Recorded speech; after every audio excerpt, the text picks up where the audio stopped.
অর্চনা চক্রবর্তী। নমস্কার। এটা আমার ঠাম্মি আর আমি হচ্ছে দেবস্মিতা চক্রবর্তী। আমরা বাংলার রসইঘর নামে একটি নতুন কুকিং চ্যানেল খুলেছি।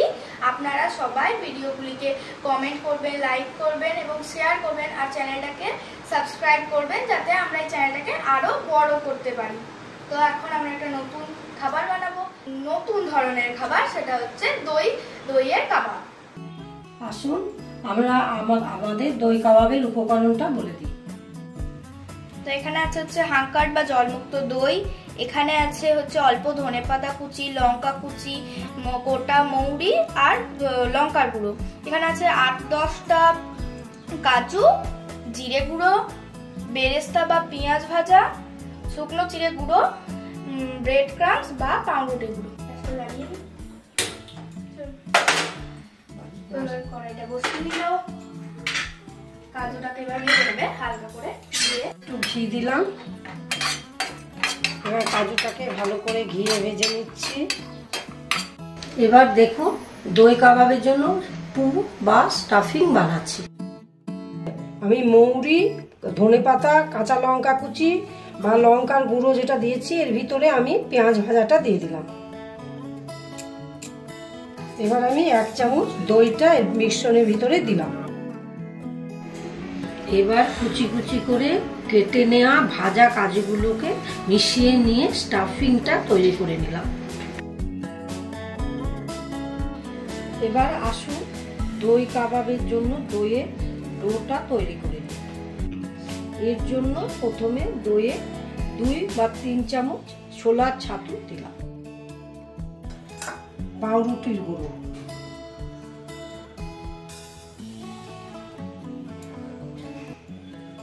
স্বাদ মতো একটু নুন,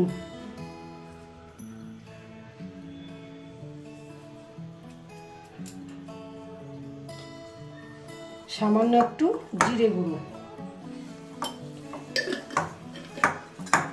ভালোভাবে মিশ্রণটা আমি এবার বানিয়ে নিলাম।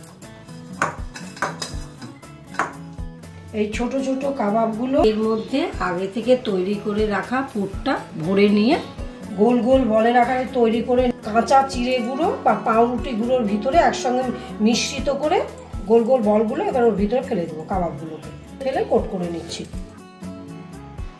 আসুন এবার আমরা কাবাবটা 10 মিনিটের জন্য ফ্রিজে রেখে দিই। দিয়ে সেই ফাঁকে আমরা এই কাবাবটা খাওয়ার জন্য একটা টমেটো চাটনি বানিয়ে নিই।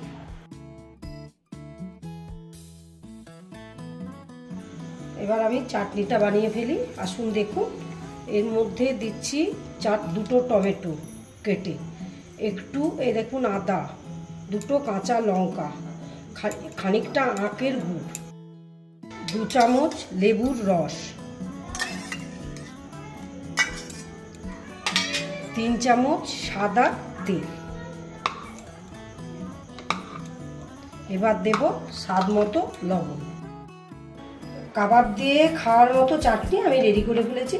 এটা যদি আপনারা মনে করেন যে এটা রেখে খাবেন, তাহলে ফ্রিজে রেখে দিতে পারেন, দিয়ে আপনারা খেতে পারেন অল্প আছে। আসুন এবার আমরা কাবাবগুলো লাল করে ভেজে দিই।